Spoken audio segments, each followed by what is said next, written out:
She came into the assembly room at the edge of the November cold, and the first thing anyone noticed was the cloak. It was too large for her by a full measure, the shoulders settling past where hers ended, the hem brushing the flagstones as she moved through the door and into the candlelight.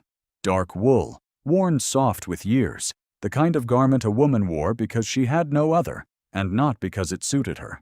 The rest of her was plain and neat in the way that careful poverty manages to be plain and neat. Her gown a dove gray that might once have been white, her gloves darned at the thumb, her dark hair pinned without ornament. She was not a girl anyone would single out in a room that blazed with diamonds. She was, at most, an assistant to Mrs. Pell, the companion of old Lady Fanshawe, and Mrs. Pell was 3 paces ahead of her already, disappearing into the crowd. Dorothea Wren crossed the threshold and kept her face composed, which had been her practice for 7 years and cost her nothing now. She did not see him until she stumbled. The crowd shifted near the second pillar, some press of bodies angling toward the refreshment table, and she was caught between them and lost her footing on the uneven stone. She did not fall. A hand was already there, firm at her elbow, the kind of hold that anticipated rather than reacted. A man's hand in a dark glove, steady as ironwork. She caught herself against it and looked up. The Earl of Carbridge was watching her with gray eyes the color of winter water, and his face told her nothing at all. "Thank you," she said, and he released her at once, as though the contact had been a reflex and not a choice. He gave a slight inclination of his head. She moved on. What she did not see, because she had already looked away, was that he watched her cross the room until she reached Mrs. Pell's side, and he did not turn his attention elsewhere for a full half-minute after.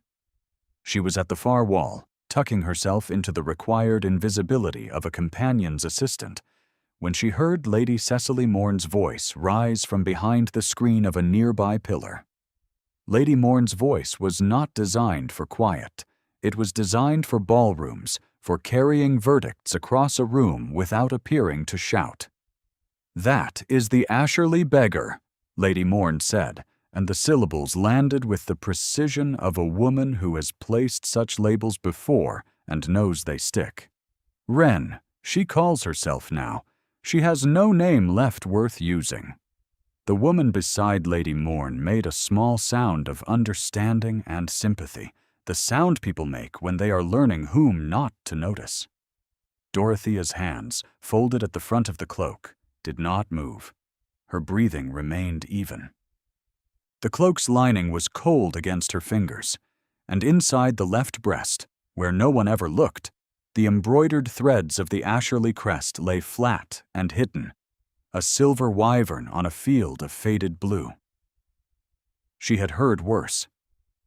She had learned, 7 years ago, that words were only as heavy as the weight you gave them, and she had made herself a student of the lighter judgment. She crossed the room to Mrs. Pell. She fetched the old lady's shawl. She did not look again at the Earl of Carbridge, who was standing beside Colonel Hartwell near the far fireplace, watching the crowd as though he had been stationed there to catalogue it. She did not notice when his gaze returned to her. She had spent 7 years not noticing such things. The assembly room blazed and hummed and decided who was who, and she stood at its edge in a dead man's cloak and asked of it nothing at all. 7 years earlier, when her father died, the House of Asherley died with him, and that was what the world chose to remember. What the world did not choose to remember was that Lord Asherley had been, for the majority of his life, a quiet and decent man. A man who loved his library, who had kept his people reasonably well, who had an unfortunate and final weakness for a financial speculation that destroyed him so thoroughly that his creditors came away shaking their heads at the wreckage. His eldest son Charles had compounded it. The details had been put into the newspapers in a way that made them permanent. the kind of public accounting that serves as both record and verdict. And when it was done, the House of Asherley was not merely bankrupt, but socially buried, the name itself become a shorthand for disgrace. Thea had been 16 when it happened. She had stood in the doorway of the emptied house and watched men carry out her father's books, and she had not cried because her body had run past the point where tears were available and arrived at something quieter and harder. She had a governess's education, a talent for needlework and quiet, useful tasks, and a father's old cloak she had taken from a hook in the corridor before they could reach it. She had taken nothing else. The cloak was heavy and dark and smelled of his study, and inside the left breast, where he had always reached his hand in the mornings, her mother had long ago embroidered the family crest in gold and silver thread, the wyvern of Asherley, rampant on its blue field. She had worn it every winter since. She told anyone who asked that it had belonged to an uncle. The years had been managed rather than survived. She had a mind, and she knew how to use it. And she had discovered early that a woman with a practical understanding of household management and a particular gift for reading aloud to the elderly occupied a narrow but navigable lane between destitution and stability. She was not a governess in the formal sense. She was not a companion in full standing.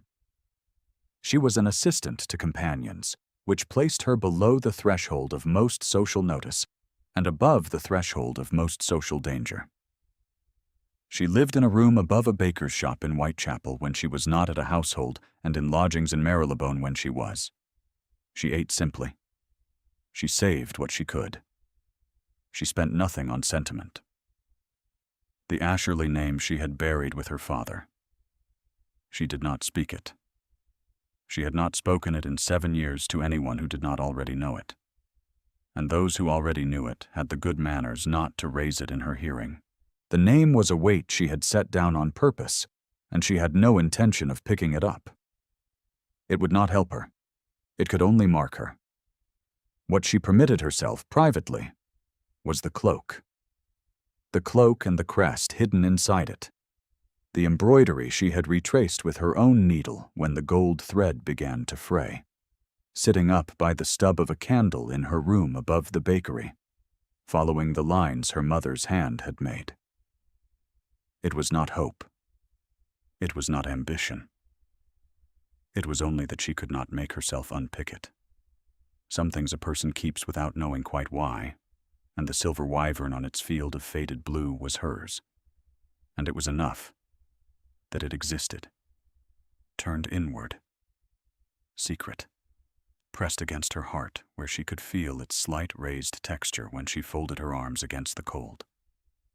She was Miss Wren. She was Mrs. Pell's assistant. And she was Lady Fanshaw's deputy comfort. And she was a woman who had learned to want nothing that the world could take back from her. If Lady Cecily Morne occasionally recognized the ghost of a face she had known in another context and chose to name it with contempt, that was the world's prerogative. Thea had no quarrel with the world. She simply did not require its good opinion. What she did require was a position that paid and a roof that held, and the Fanshawe household provided both, which was why she had attended the assembly, and why she stood at the cold edge of it in a worn cloak that was too large, and why she did not look again toward the fireplace where the Earl of Carbridge stood with his winter-water eyes and his quality of attention that was unlike everyone else's in the room. If you have ever kept something precious hidden so long it feels like part of your own body, you understand why Thea did not think of the crest as a secret. Secrets implied danger. The wyvern was simply hers. Stay a little longer, and you will understand what it means when someone else finds it. The Fanshawe household's connection to Lord Carbridge's household was a matter of old acquaintance rather than genuine warmth. Lady Fanshawe and Edmund Vane's mother had shared a season 40 years prior, and maintained a correspondence of the dutiful sort that neither party neglected and neither particularly enjoyed. When Lady Fanshawe fell in the garden in late November and required several weeks' enforced rest, it was decided that her winter engagement at a house party at Carbridge Park would proceed on schedule, with Mrs. Pell and Miss Wren attending her. Thea learned of this arrangement on a Tuesday morning. She said nothing to indicate opinion and packed her small trunk in the afternoon. Carbridge Park was 40 miles from London through winter roads, a journey of nearly 7 hours in the Fanshawe carriage, and it presented itself on approach as a house that had been built by someone who understood permanence, gray stone under gray sky, long low wings flanking the central block, a great lawn that had gone amber in the cold. The house was serious. It looked like the man who lived in it, which Thea registered as she descended from the carriage and which she put from her mind as she took Lady Fanshawe's elbow and guided her inside. The Earl of Carbridge received them in the entrance hall. He greeted Lady Fanshawe with the correct measure of courtesy, inquired after her comfort, and gave instructions to 2 footmen in the particular voice of a man who expected them to be followed without repetition. Then his gaze traveled briefly to Thea, standing 3 paces behind Lady Fanshawe, and he said, "You are the assistant, Miss Wren." It was not precisely a question. He did not look as though he asked many questions. "Yes, my lord," she said. "The nursery passage is cold. Lady Fanshawe's rooms will not be." He turned back to his housekeeper to complete the arrangements. That was all he said to her. Thea noted it and filed it beside the steadying hand at the assembly, and the half-minute of watching she had not seen but felt nonetheless in the space between her shoulder blades, a faint warmth that had no reasonable explanation. She met George that same afternoon. He was 9 years old and possessed of an energy that the nursery maid described with the particular exhaustion of a woman managing something she respected but could not contain. He had his mother's dark eyes, Thea thought, though she had no basis for that assessment, and his uncle's quality of stillness in repose, a child who could be ferocious or quiet depending entirely on whether something had captured his attention, and who operated in no territory between those states. He collided with Thea on the stairs to the nursery floor, caromed off her hip, apologized with the mechanical courtesy of a boy who has been corrected many times, and then looked at her with an interest that was far more genuine than the apology. "You have a book under your arm," he said. "I do," she said. "What sort?" "Navigation, the stars, and how sailors find their way by them." George considered this with the seriousness of a man assessing a contract. "I have been trying to find Orion," he said. "My uncle showed me once, but it was cloudy and I could not fix it." "Come to the library tonight after supper," she said, "and I will show you how to find it even when you cannot see it." She had no authority to invite him to the library. She was not his governess. He came, and she was there, and they spent an hour at the long table with a torn page from her own notebook on which she had drawn the winter constellations from memory. And she showed him not only Orion, but the belt stars, and Sirius following behind, and the way to use 2 fixed stars as a compass pointer.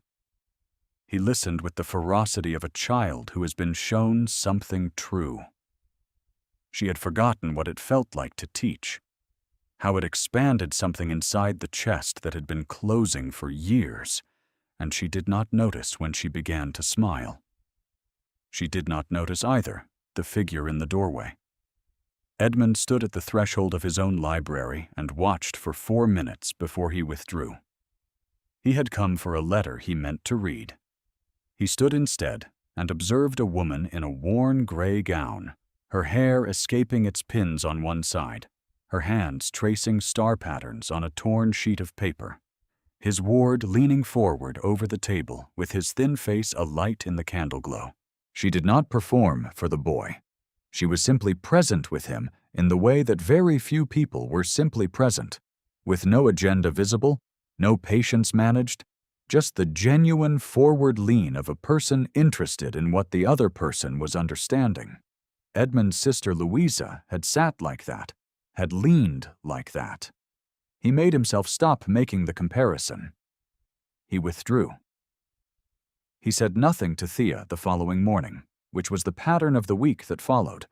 A word given, and a silence resumed, and occasionally a command issued that she did not immediately understand as something other than a command.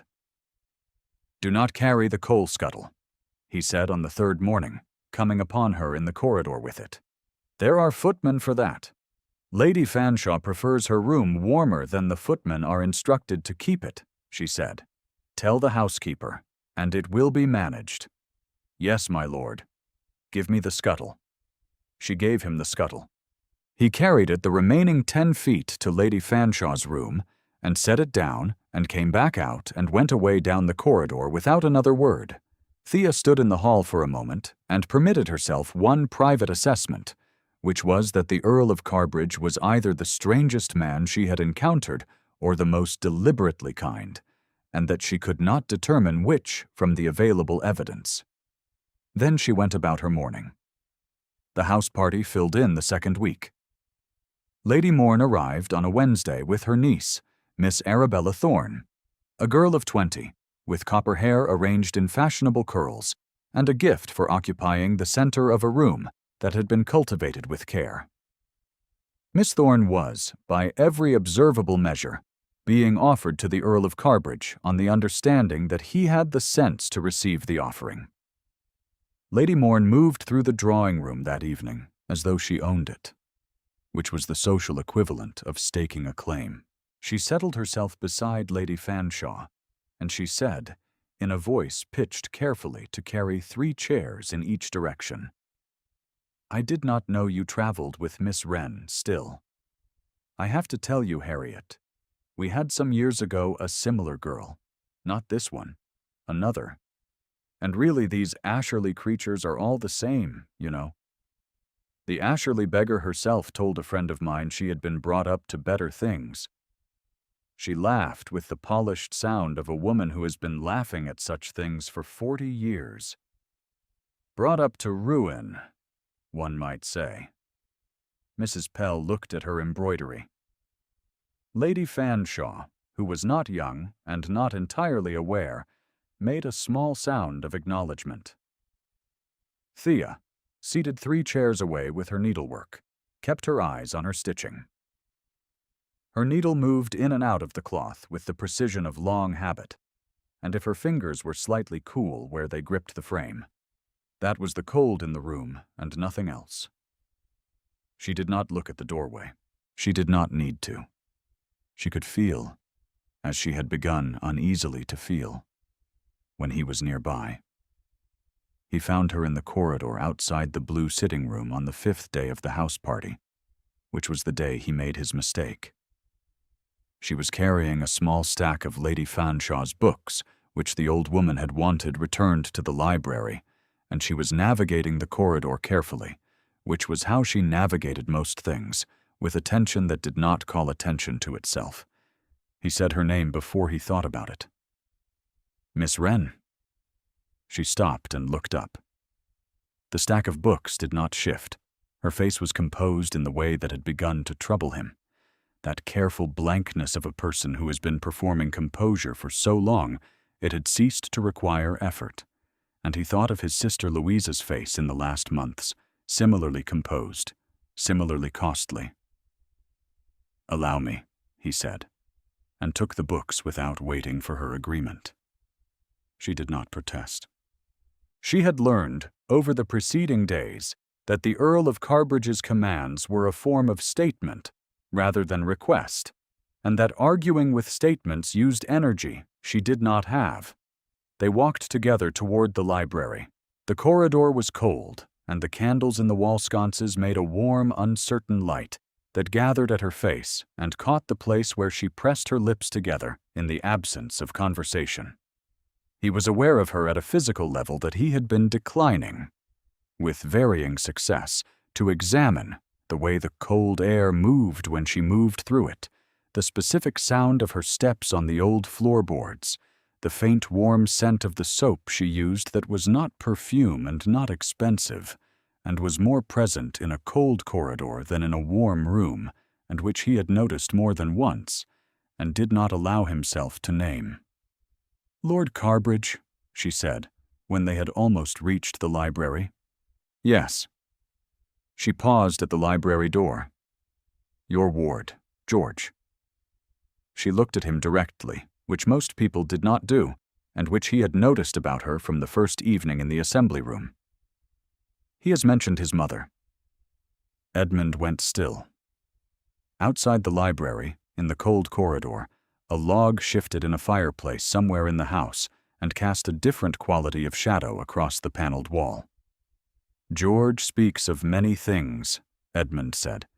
"He speaks of his mother very little," she said. "And when he does, he speaks quickly, as though the subject might be taken from him if he lingers. I thought you should know. I thought someone should tell you." She was not accusing him. She was simply telling him something true, and she was telling it at some cost to herself, as it was not her place to carry such information to him. And she knew it. And she told him anyway, because the boy mattered, and someone needed to. Edmund understood this. He understood it in his hands, in the particular tension of them where they gripped the stack of books. "His mother," he said carefully, "was my sister." Thea's eyes did not widen. She absorbed this the way she absorbed most things, inward and without display. "I see," she said.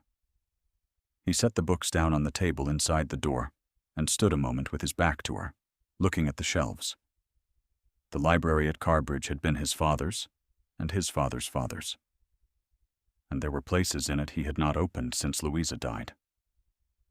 A portrait of her hung in the music room that he did not go into. He had been very organized about his grief, which was not a thing he had ever admitted to anyone, and would not have thought of admitting to a woman he had known for 5 days. "She married poorly," he said. "I permitted it when I should not have. The man she married destroyed her happiness in 18 months, and was gone before he could destroy more." He turned around. Thea was standing at the edge of the lamplight, with the careful stillness of a woman who is very deliberately not moving, not crowding the space he needed. "She died. The boy was left to me, and I have made what I can of it, which is not always sufficient." Thea was quiet for a moment. Then she said, "What was his name? The man she married?" He told her. She was still for 2 full seconds, which was longer than anything she had allowed herself yet in his presence. Then she said, "Charles Asherley was my brother."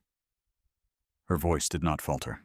She said it the way she had practiced saying things that cost her, which was with the directness of a person who has decided that the truth is less dangerous than the wound of withholding it. He was not the man you made of him in the end. He was not good, not in those last years. He was weak in a way that weakness finally becomes a kind of harm. I will not excuse that. He was also the boy who taught me to skate on the pond at Asherley when I was 8, and I loved him. And I grieve that he caused grief, and I am sorry that your sister was the vessel of it." Edmund looked at her for a long moment. The lamplight held them both, and the library was very quiet. "You are Lord Asherley's daughter," he said. Not an accusation, something closer to recognition. "I am Lord Asherley's daughter," she said. "I am Miss Wren at present, because the other is not safe to be, and has not been for some time." He said nothing. He stood and looked at her, and she met his gaze without flinching, and in the brief wordless interval between them, something moved that was not comfortable and was not resolvable, and was real in the way that very few things at a Regency house party manage to be real. His hand rose, slightly, toward her face, not quite reaching, arrested somewhere between intention and restraint, fingers stopping at the level of her shoulder. And then it fell, and he turned and said, "I will speak to Mrs. Hartley about George." He left. She stood in the library alone and pressed her hand flat against her sternum, where the cloak's crest would have been, if she had been wearing it, and waited for her heartbeat to slow. The week that followed had the quality of a thing moving toward a cliff in the dark. Thea felt it and could not name it. She could only watch Edmund Vane move through his own house with his particular economy of motion, and watch herself register each motion with an awareness that had long since exceeded what she could sensibly explain. He did not speak of Charles again. He spoke to her of other things, George's lessons, Lady Fanshaw's comfort. Once, very briefly, about a winter he had spent in the north when the roads were impassable and he had read everything in his host's library twice. He said this last as though he were reporting a fact, not sharing a confidence, and she recognized the distinction as a form of trust. Lady Morn watched all of it with the patient attention of a woman who has built a lifetime's authority on noticing what others pretend not to see. Miss Arabella Thorne did not watch. She occupied her space with the serene confidence of a girl who has never had cause to doubt her own centrality, and she did so very effectively, playing the pianoforte beautifully and conversing with wit and correct grace. She turned her copper curls at Edmund in the drawing room with a precise degree of warmth, calibrated to suggest both enthusiasm and restraint. She was very well done.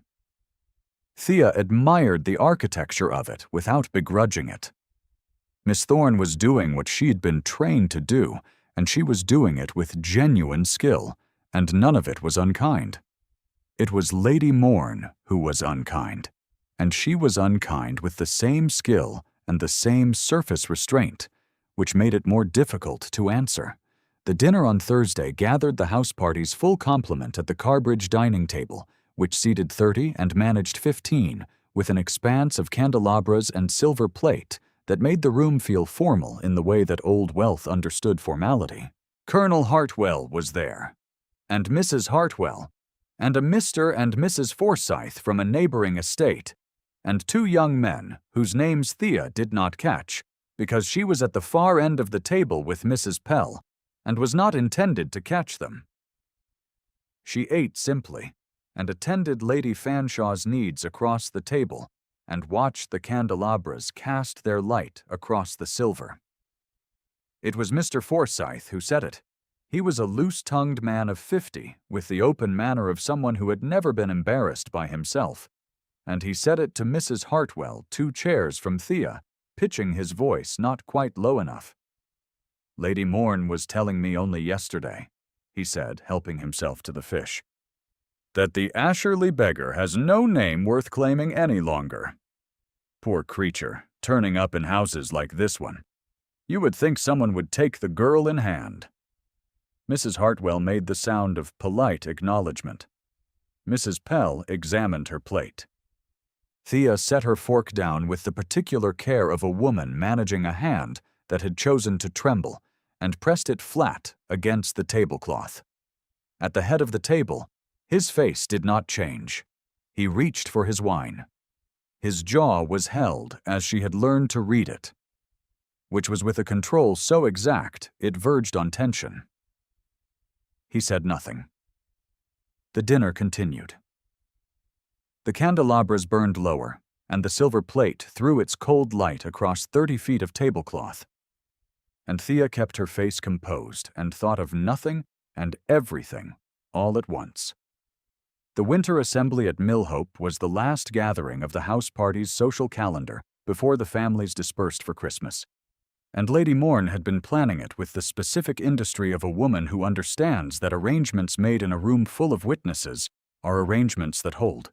It was held in the village assembly room, which was smaller than the London assembly rooms and more brightly lit by candles, and which felt to Thea, when she entered it in the Fanshawe party's wake, like the first assembly reproduced in a smaller scale, the same machinery running in a tighter space. Lady Fanshawe was installed in a chair near the fire, Mrs. Pell beside her, and Thea at one remove. The room was warm with bodies and light and the specific social electricity of a gathering at which something has been planned. Thea felt it in her shoulders and told herself she was imagining it. She was not imagining it. It was November, cold outside, and she had come in the cloak, and she had not yet found a place to leave it. She stood at the edge of the room with it on her arm, watching Lady Morn circulate with the deliberate ease of a woman who has arranged the furniture in advance. Miss Thorne was at her aunt's side in ice blue silk, her copper curls dressed with a precision that suggested 2 hours and professional hands. Edmund stood near the wall at a remove from them, speaking with Colonel Hartwell, his face wearing its characteristic arrangement of controlled attention. He had spoken to Thea that morning at breakfast, passed her in the doorway of the morning room, said her name in the particular way he had begun to say it in the last 3 days, with the weight of the full word rather than the efficient abbreviation of courtesy. She had not been able to look at him directly without her pulse doing something unreasonable, and she had not permitted herself to examine this with any rigor, because what she found when she looked at it was large and frightening in the specific way that things are frightening when you have trained yourself not to want them. The room shifted.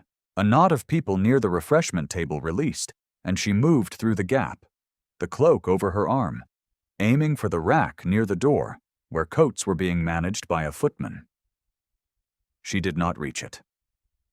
Someone caught her elbow from behind, gently, and she turned. Edmund, his hand at her elbow, as it had been in London, and the same grey eyes with their winter water quality, and his face not quite composed. Something in it she had not seen before, a strain around the jaw.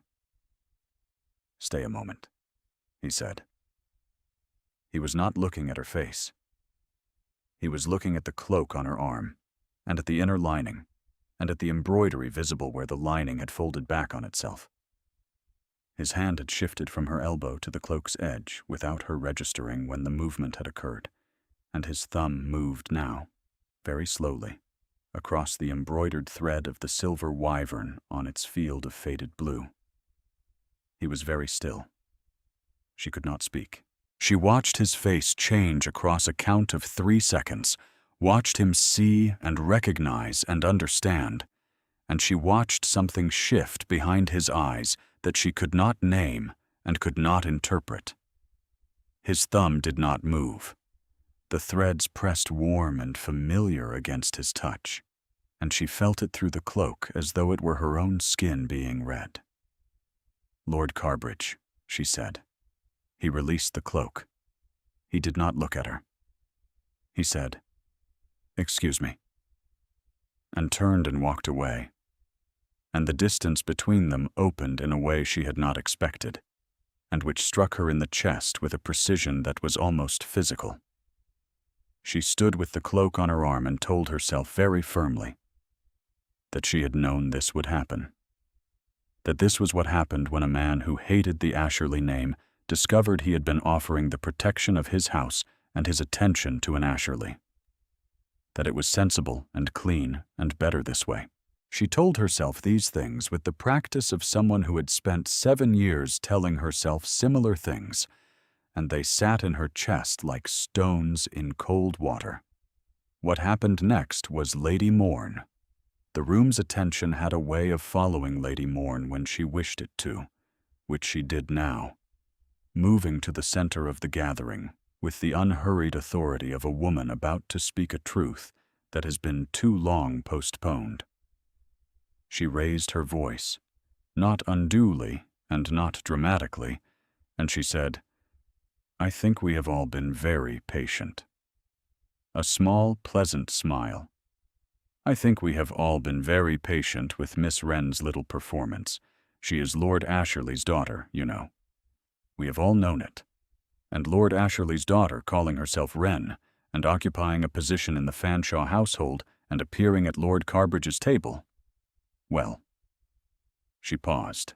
She let the room understand what well meant. It is a kind of fraud, I think. A kind of imposture. And I do think Lord Carbridge, in particular, has been imposed upon. The room was silent. The kind of silence that rooms make when they are confirming something they already believed. Mrs. Pell looked at her embroidery. Lady Fanshawe said, in a voice from which she had evidently not fully recovered from the shock, "I think, Cecily, you might." "Asherley's Beggar," Lady Morn said pleasantly, and a woman near the door made a small sound of assent. "We wished her well. We always wished the family well. This is not who one expects at Lord Carbridge's table." The crowd settled into its verdict with the ease of long practice. Thea stood with the cloak on her arm in the middle of the room, and she did not look for Edmund. She did not look for him, because he was not there.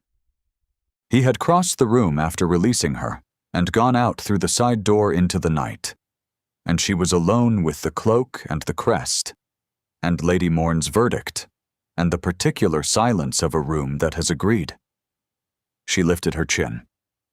She kept her face composed. She thought of her father's library, of the coat hooks in the hallway, of the sound of the men taking his books. She had survived that. She could survive this. She was composing herself to say something, anything, in a voice that would not break when the side door opened again. Edmund came back through the side door with Mr. Garfield Price beside him. Mr. Price was a spare man of 60 in a dark coat dusted with the cold of a quick outdoor carriage ride, and he carried a leather satchel flat under his arm in the manner of a man who understood that what he carried was significant, and who had been carrying significant things long enough not to dramatize it. He looked at the room with the calm assessment of a solicitor who has attended many rooms in which a truth was about to be named. Edmund walked 3 strides past him into the center of the assembly room. The gathering's attention turned toward him with the collective reflex of a room that has been conditioned to attend to rank, and for a moment, everyone was very still, and Lady Morn's pleasant expression held, and the November candles burned in their sconces, and the silver wyvern on the inside lining of the dark wool cloak caught no light at all, because Thea held it folded between her hands. Edmund looked at Thea for one long count. Then he looked at Lady Morn, and his face was the face she had seen him wear when he was very controlled, and that control was costing him something. "Lady Morn," he said, in the level voice that derived its authority from restraint rather than volume. "You have spoken of imposture." "I have," she said pleasantly. "I think the room will agree that." "Mr. Price," Edmund said, "has been the Asherley family solicitor for 30 years. He holds the original estate documents, which were sealed at the time of the house's financial difficulties 7 years ago. Not destroyed. Sealed." He waited 1 beat. "The Asherley estate, reduced and impaired but not dissolved, has an heir. The Viscountcy did not go extinct. It was allowed to appear to go extinct because certain parties found it convenient, and the heir in question had been stripped of the resources to contest that appearance." The room breathed. Lady Morn's fan stilled at its exact height. Edmund turned fully toward Thea, and his voice did not change in volume, but it changed in everything else. It was the voice she had heard him use with George when the boy had been afraid of something, and Edmund had not wanted him to know he had noticed. "The House of Asherley is not extinct. She is its heir," he said. 12 words. The room received them in total silence. Mr. Price opened his satchel, and the documents were real, and they were what he said they were, and Lady Morn did not speak. She stood with her fan held at a half-inch too high, and her face arranged in the expression of a woman who has encountered something her script did not account for, and she was not cruel. She was simply, finally, wrong. She looked at Thea once, and in that look was something very like recognition. The moment before a person understands that the categories they have used for their whole life have failed at the particular case in front of them. She looked away. Miss Thorne, at her aunt's side, was very still, and her face was the face of a young woman who had been positioning herself for a prize that had been redistributed in the last 30 seconds, and who was discovering that she was more graceful than she had known. The crowd around them began to speak in low voices. The verdict was reversing itself with the same efficiency by which it had been rendered, which was not the same as justice, but was something, and Thea stood in the center of it, with the cloak's lining warm in her hands, and felt the room rearrange itself around a fact that had been true for 7 years and had simply waited to be named. Edmund was in front of her. His hand came up, and he said her name. Not Miss Wren, not even the formal full address of acquaintance. Her name, her given name, the name her father had called her on Sunday mornings in the old library when the house still stood and the books were still on the shelves. It landed in her chest exactly as those mornings had landed, with the warmth of a thing that was both entirely simple and entirely irreversible. She looked up at him. His face was open in a way she had not seen it. The control still there, but no longer serving distance. Serving instead something that directed all of it toward her. He offered his hand, palm upward, in the formal manner that meant a specific thing in this world and no other. And she understood that he was doing it publicly, in front of the room that had named her Beggar, and that he understood what he was doing. She placed her hand in his. They did not speak. The room around them was speaking enough for both of them. And Mr. Price was speaking with Colonel Hartwell about what came next. And Lady Fanshawe was saying something to Mrs. Pell that involved a handkerchief. None of it touched the two of them at the center. He held her hand in the formal manner, and she held his. And after a moment his thumb moved, very slightly, across her knuckles. The same movement it had made across the embroidered wyvern, reading something by touch in the dark. She did not cry. She held his hand and kept her face composed and thought, with a clarity that arrived quietly rather than arriving in a flood, that she had been waiting a very long time without knowing she was waiting, and that it was done. The drive back to Carbridge Park was made in near silence and the most dense and companionable quiet Thea had ever occupied in a moving carriage, and at the end of it there was the house, gray stone under a sky that had cleared to reveal a winter's worth of stars, Orion visible above the east wing in his cold, bright configuration, and a candle still burning in the nursery window, which meant that George had stayed awake past his hour. She did not reproach herself for the quick warmth she felt at the sight of it. She had been managing herself for a very long time, and she allowed herself this. The household was settled, and Lady Fanshawe was put to bed by Mrs. Pell, and the formal machinery of the evening unwound itself with the good-natured thoroughness of a house that had been running for 300 years and knew how to close down a night. Thea found her way to the library, which was where she often found her way when the day had been large, because the library was quiet and smelled of the same particular compound of old paper and wood smoke and cold leather that her father's library had smelled of, and she could be inside it without explaining why. She had been sitting for perhaps 10 minutes, with no candle lit, only the firelight, when the door opened and George appeared in his nightclothes, rumpled and completely unapologetic about being there. "I saw Orion," he said, as though the evening had not contained anything else. "Did you find the belt stars?" she said. "Yes." He came inside and sat on the rug in front of the fire with the matter-of-fact ease of a child whose body always finds the warmest point in any room. "Will you stay?" he said. It was not precisely a question.